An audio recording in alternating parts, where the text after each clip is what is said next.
Okay, sorry. This always happens. Like it freezes right before I'm about to start. All right, I'm back live this time. Well, live as I'm recording this, and then you're gonna watch it, so not really live. But anyway, all right, welcome back. Week 3 already. Nearly halfway through the semester, if you can believe it. But this week marks the first week of the very first paper that's due, and so that's what I really want to talk about. I haven't gotten too many questions actually about anything, so that's kind of either startling or it just indicates that you're doing a really great job. So, as a professor, that goes either way for me. So, if you have any questions at all, I do want to emphasize that you are more than welcome to email me, however you would like to get a hold of me. Please, please, please, please do. It's really important that you do ask as many questions as you have because if you ask them after the fact, it might be too late, especially if it's something about an assignment that you're turning in or if it's about something that you're confused about that assignment. I really do encourage you to ask many questions and ask them as you have them as opposed to waiting until later. So make sure you're doing that. And like I said, I've gotten very few emails from people or very few questions anywhere, even on the discussion board. I've gotten just a couple. And it is a little startling. So if you have any questions, please just go ahead and email me or ask me however you would like to. That's really important. So I want to start off this update by updating you and saying that. Also, thanks again for being patient with last week. I know I posted an old video, and I really hate doing that. But because last week I had some emergency surgery and stuff like that, doing good, recovering. I feel better now, so that's good. I really had to post that old video, and I'm really sorry about that. Because like I said, I really hesitate doing that because I really like giving you stuff that's really fresh and new. But here we are. So we're back at it. Week 3, not too many things to do, not as much as we've done before. But there are a couple things I want to talk about in this video. This video will be much shorter than the other ones, only because we don't really have much to talk about. So I guess that's a good thing, right? But first off, you do have to do the weekly update, number 3, of the discussion post about that. So I have never really given you topics to write about before, and I usually don't. Actually, the first week you had to write that introduction about yourself. Last week I didn't give you a topic, but this week what I would be really interested about is actually hearing your writing experiences so far. What courses have you taken? What were your experiences in those? What do you think your strengths are as a writer? What do you think you wish you could improve on? So, for example, I know myself, I'm terrible at organizing stuff. I'll just blah, blah, blah, write down ideas, and then I have to sit down and I'm like, how in the world do I make this actually make sense? That's my huge weakness. I do that. I have so many Google Docs full of ideas that just, when I have to sit down and kind of combine them, it's a nightmare. So I want to hear about things like that. So tell me about maybe some courses you've taken, some things that you really like about writing, some things you really hate about writing. Trust me, you're not going to hurt my feelings. I get it. I write as a profession, and it's difficult, and it drives me crazy every time I have to. So don't worry about that. So that's what I would like to hear your weekly response this week. Let's see, we have a couple other things. We have an assignment from our book, Field Problem, page 60.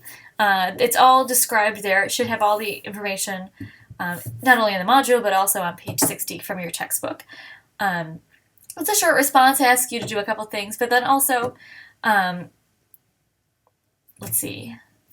So there's that work, but then also you have to do answer the questions that you posed last week. So that's going to ask you in the module to go. The module will actually link you right back to the discussion board. But what I'm going to have you do, remember you posted a couple questions last week, or maybe last night, whatever, doesn't matter, not due till Sunday evening.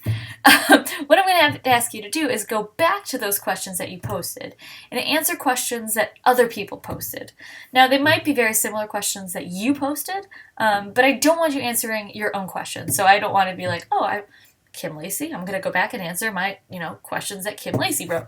No, I'm going to go and seek out somebody else's questions. Again, even if they are the same questions, I'm okay with that. But I do want you to answer somebody else's questions. And then just a reminder that paper 1 is due on Sunday. So our very first paper due Sunday evening, same time all of our other work is due. This was a logical fallacy one. So remember I went through the paper in last week's video. This time you're actually going to have to go through and find all those examples. It does take a little bit of time. It is a little bit annoying. But once you start getting the hang of it, once you start jumping around on YouTube or actually trying to find images or whatever, lots of times, YouTube will suggest other videos that are similar.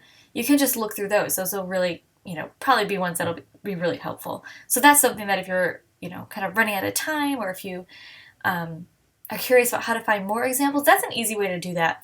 Even just jumping on Google and being like, video examples of logical fallacies, that's a super easy way of trying to find examples as well. I'm trying to think of other questions. Oh, a big question that I've had from a couple people. Actually, you know how I said I didn't really get many questions from people? The questions I did get were actually a lot of this question.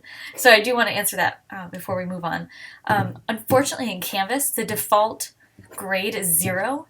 And so even though you've turned an assignment in, it still shows up in the gradebook as 0. It doesn't have like a dashed line or like something that says like waiting to be graded. The default will say 0. And so it looks really kind of startling to be like, I turned that in, but I got a 0. No, I usually wait until the following week to start grading. So for example, all the work that was due from last week that you turned in by last night, I'll start grading this week. So all the week 2 work will start being graded in week 3. I won't grade it as it comes in. I'll wait until the following week till I get all of it to grade everything. And so in the meantime, your default grade will say 0. I know it sucks and it's really awkward, but that's unfortunately how Canvas is set up. So I know it is kind of like, it'll freak you out, and if that were happening to me, I would freak out too. Be like, but I did everything and it still says 0. But that's just the default grade. So unfortunately, that's what we got to work with. All right, let's see. I'm looking at the modules. Looks like we've covered everything. I talked about everything that we need to talk about. There is no extra reading for this week, so that's kind of a nice little breather. I think that's it. If you have any questions, like I said earlier, please email me, and I'll read drafts of your papers, but please, please, please get them to me no later than Thursday. Only because that way it'll give me some time to actually read them and respond to them if you send them to me. So make sure you do that if you would like some feedback. And yeah, that's it. So if you have any questions, let me know. And good luck with week 3. And it's good to be back in person, I guess you would say. All right, I'll talk to you soon. Bye.